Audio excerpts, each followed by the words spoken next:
College লাইফে কেমন দুষ্টু ছিলিস? কলেজ লাইফে ছিলিস কি? হ্যাঁ অবশ্যই, কলেজ লাইফে আমি খুবই দুষ্টু ছিলাম।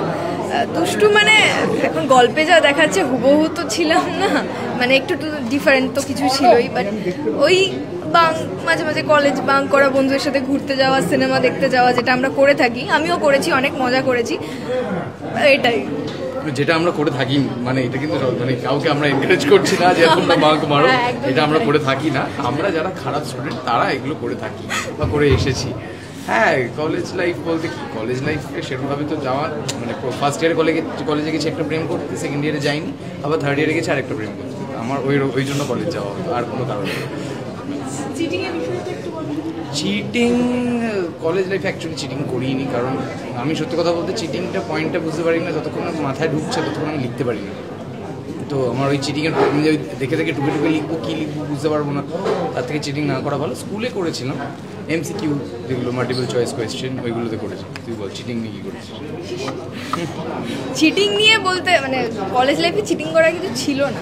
কলেজ লাইফে পড়াশোনাটা ঠিকঠাকই করেছি, কারণ অ্যাকচুয়ালি জার্নালিজম যে সাবজেক্টটা আমার ছিল, আমি ভালোবাসতাম খুব, মানে পড়তাম, আমার ইন্টারেস্ট লাগতো। আমাকে দেখে জার্নালিজম নিয়েছিল, আমিও নিয়েছিলাম। না, একদমই না। এখানে কি করছি আমি এটা এখন কেউ জানি না, এটা সবাই জানতে পারবে সোমবার দিন সন্ধ্যে 6টায়। কম্পাস আর পড়ার মধ্যে কি মিল রয়েছে?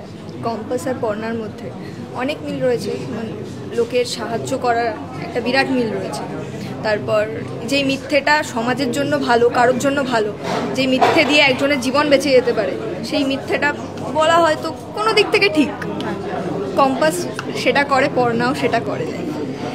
আর বলতে গেলে এটাই, বন্ধুদের সাথে টিফিন শেয়ার করা, এইসব। ওর কথা কি বলবেন? মানে নতুন নায়িকা, একসঙ্গে প্রথমবার কাজ হচ্ছে, তো সেক্ষেত্রে পর্দার কম্পাস আর পড়না মানে কতটা ছটফটে? একই কি অফ ক্যামেরা অন ক্যামেরা? হ্যাঁ, একই রকমের ছটফটে, কিন্তু খুব ভালো অভিনেত্রী হিসেবে, কারণ মানে প্রথম কাজ বলে তো মনেও হবে না, সবাই দেখতেই পাবে সোমবার থেকে সেটা। সেই দিক থেকে খুব অ্যাপ্রিসিয়েট করি, এবং ও সেটা বিশ্বাস করে না যে আমি ওর ব্যাপারে অ্যাপ্রিসিয়েট করছি বা লোকজনকে বলছি যে ওর প্রশংসা করছি। কিন্তু হ্যাঁ, মানে এখানে কিছু বলার নিয়ে আলাদা করে যে ও ভালো অভিনেত্রী, কারণ ওর মধ্যে ওই ব্যাপারটা নিয়ে, যেটা আমার প্রথম কাজ বা ওই সব কিছু ভালো, খুবই ভালো। আর অ্যাকশন কাজের মাঝখানে ওর কথা লেগ চলছে? লেগ পুলিং চলে, মানে বেশি, খুব একটা বেশি করে না, কিন্তু মানে ভালো উপদেশ দেয়। হ্যাঁ, উপদেশ দিল। আমি টিচার আমাদের ইতিহাস পড়াতাম, হিস্ট্রি পড়াতাম। আমার ভালো লাগে হিস্ট্রির ব্যাপারে জানতে, এদিক ওদিক নলেজ গ্যাদার করতে। তো হ্যাঁ, হিস্ট্রি হয়তো পড়াতাম। হিস্ট্রি একমাত্র জিনিস যেটা এই মুহূর্তে জেনারেল নলেজ, কালকে সেটা কি হিস্ট্রি হয়ে যাবে, তো ওই জন্য ভালো লাগে। পড়না কখনো কলেজের প্রফেসর টিচারদের ক্রাশ খেয়েছে? ক্রাশ না, অ্যাকচুয়ালি ওরকম কেউ ছিল না ক্রাশ খাওয়ার মতো, থাকলে হয়তো।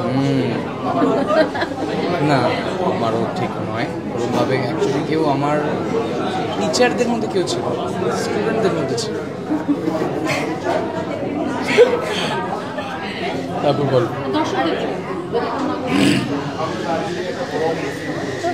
দর্শকদের এটাই বলবো, একদম মানে প্রত্যেকবার এটাই বলা হয় যে একদম অন্য রকমের শো, প্লিজ দেখুন, কিন্তু তা নয়। এবারে বলছি যে আপনারা দেখে অনুভব করুন যে কেমন শো, কেমন লাগছে। কম্পাস যেমন মানে দিক নির্ণয় করে, তেমন মানুষের জেমিতি বক্সের ভেতরেও থাকে। তো কম্পাস একটা অদ্ভুত সিরিয়াল আসছে এবং অদ্ভুত গল্প নিয়ে আসছে সন্ধ্যে 6টায় 25 তারিখ থেকে, প্লিজ দেখুন।